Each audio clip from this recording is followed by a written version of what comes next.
70 billion of investors. What's an investor? I mean, it's a simple question, but what is a property investor?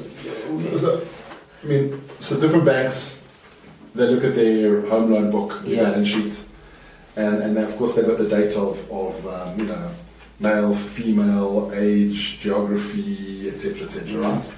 And the data that they have and they have access to, they can see that that Miguel has 2 properties in his name, 3 properties in his name, and then they categorize the book because different homeowners or people with home loans will have different needs. A first-time buyer, when their first property, will be a specific age, a specific profile, which would generally be, it's never quite, generally be a age profile, and they'll have different needs. They'll have specific needs, right? Whereas, and one of the needs will be is that their first time will buy a property and a second property at some point. Okay. No one buys their... So the guys don't know that they're in this property investing. Well, you guys just separate, say, okay, here's 2, let's push him to this side. But you do know. Let's target him, you know. When banks come to you and they say, here's our first time buyer offer, we'll give you 5% extra, we'll give you all these benefits, etc. It's because they've profiled you as your needs. Remember, they profile you because they want to make sure the offer they give to you fits you. Okay, so they know that you want the bank to try. You're arriving with less cash as a first-time buyer. So the banks, assuming you have certain criteria, they're happy to give you 105%. Why? Because they know you need to cover your costs. Okay. Do they make extra money out of that? Of course they do, but it didn't start there. They realized that actually first-time buyers are short on cash. How do we give their cash? Second-time buyers are not short on cash. Why? Because for the most part, they own their first property for 7 to 8 years.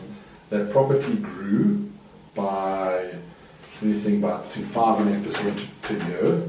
So if it was a £1 million property, now it's probably sitting at about 1.1, 1.2 million in value, and you've paid a bit off. So when you go and sell it, now you're sitting on 200,000 or 300,000 rand.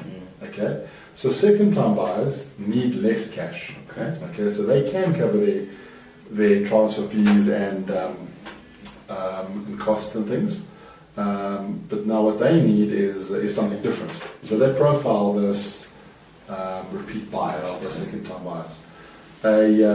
Someone who, as an investor, now you've got multiple properties, that's as an investor, so 2 or more. Those properties could be a rental property, it could also be a house by the coast. Right? It could be a house you bought for your mom. Okay? So those are 3 very different needs. Rental property, you're a tenant. House by the coast, well, you only use it 3 weeks a year. Okay? And a house you bought for a family member or your mom, well, again, it's not your tenant, it's not your holiday home, but it's different. So so we start thinking differently about the banks think differently about those kinds. So they section the book off like that, and then you put products, propositions, campaigns, marketing to target those and to solution those. That 70 billion book. Remember, it's not 70 billion in that year. That book is 20 years old. So. That was a large book. I'm sure it's quite large. It's a lot larger than it was a year and a half ago.